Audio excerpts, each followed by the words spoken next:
Bonjour les traders rentables et bienvenue dans ce nouvel épisode d'Histoire de la Bourse. Que seraient aujourd'hui les investisseurs et hommes d'affaires sans les représentations graphiques du marché? Sans les courbes qui retranscrivent visuellement le rythme effréné de l'économie? Les outils graphiques font aujourd'hui partie intégrante du quotidien des traders. Ils sont très variés et n'ont pas tous la même utilité ni utilisation. Devenus aujourd'hui incontournables dans les salles des marchés, les chandeliers japonais sont les outils d'analyse graphique de référence.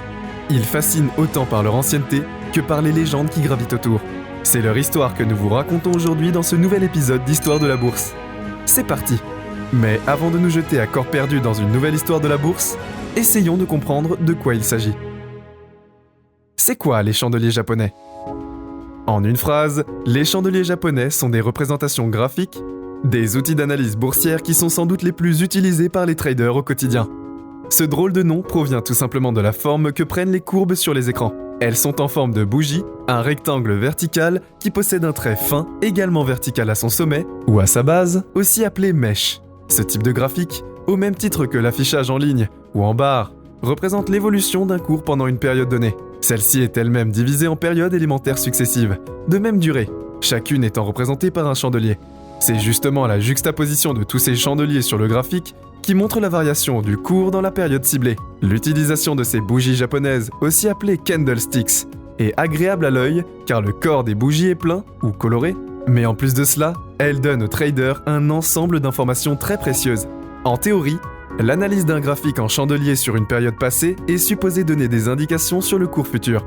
Pour découvrir leur origine, il faut remonter le temps, bien avant même l'électronique. Tout est parti de l'ingéniosité d'un seul homme. Munehisa Honma, le trader samouraï. Pour découvrir l'histoire de ces outils remarquables, faisons un bond de près de 300 ans en arrière. Les célèbres chandeliers n'ont en effet pas attendu le numérique pour se développer, puisqu'ils sont nés au Japon au XVIIIe siècle, ce qui fait de cet outil d'analyse le plus ancien au monde. Officiellement, les chandeliers japonais ont été théorisés par le marchand Munehisa Honma. Il a vécu en 1724 et 1803. Son but est, à l'époque, de représenter et anticiper les cours du riz dans ce qui était le premier marché à terme du monde, en consignant quotidiennement les prix du riz, niveau d'ouverture, de clôture et extrémité, et en les représentant graphiquement. Munehisa Honma parvient à distinguer des formations aux conséquences récurrentes, qu'il exploite brillamment sur les marchés. À sa mort, au tout début du 19e siècle, il laisse à la postérité 2 livres sur le fonctionnement des marchés desquels résulte aujourd'hui l'actuelle théorie des chandeliers, Sakata Senno et Soba Sani Noden. Plusieurs siècles plus tard, Munehisa Honma est devenu une des figures les plus importantes de la finance pré-contemporaine. Cet innovateur est surnommé le dieu des marchés à son époque et est considéré comme le père de l'analyse des prix et de l'analyse technique. Évidemment, beaucoup de rumeurs circulent. Honma aurait en effet gagné l'équivalent de 10 milliards de dollars d'aujourd'hui sur les marchés du riz japonais. Une chose demeure certaine, sa réputation était telle qu'il fut consultant financier pour le gouvernement de son pays avant d'être élevé plus tard au rang de samouraï honoraire. Même si les chandeliers japonais sont aujourd'hui incontournables, ils n'ont pas toujours été ainsi. Il a fallu quasiment 200 ans à la théorie de Honma pour parvenir jusqu'à l'Occident.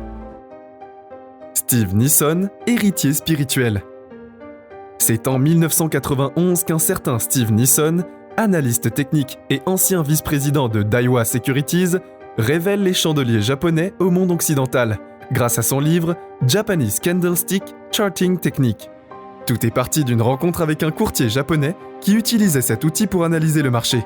L'Américain a alors envie de faire des recherches poussées pour comprendre et maîtriser cette approche. Dans cet ouvrage, il présente les candlesticks comme un système technique raffiné par des siècles d'utilisation.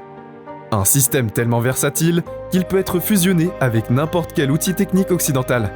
L'Américain devient par la suite président de Nissen Research International, sa propre société de recherche boursière, proposant des conseils personnalisés à des clients institutionnels. Il analyse les marchés avec cette méthode depuis près de 30 ans. Pour lui, elle est presque parfaite. Les techniques des chandeliers peuvent être mises à profit, tant pour spéculer que pour se couvrir. Elles peuvent être utilisées sur les marchés de futurs, les actions, les options ou sur n'importe quel autre marché où l'analyse technique est utilisée. Son livre, qui fait aujourd'hui référence, a été une révolution à l'époque. Chaque fois que Steve Nissen s'exprime sur les graphiques en chandelier, tous nos clients l'écoutent et deviennent insatiables. De plus en plus d'analystes se sont convertis à la méthode, écrivait Reuters lors de la sortie. En conclusion, Les chandeliers, ou bougies japonaises, sont des outils très efficaces dans les mains de traders habiles et avisés. Ces graphiques, de par leur ancienneté, sont source d'expérience. En plus d'être très agréables pour l'œil, ils permettent de construire des analyses précises.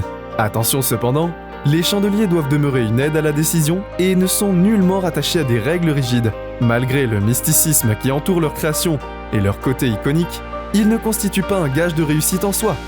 Les investisseurs ambitieux, mais malins, retiendront la maxime qui ouvre le livre de Nisson et qui sonne comme un proverbe asiatique. Un faucon malin cache ses griffes. Vous avez aimé cette vidéo ?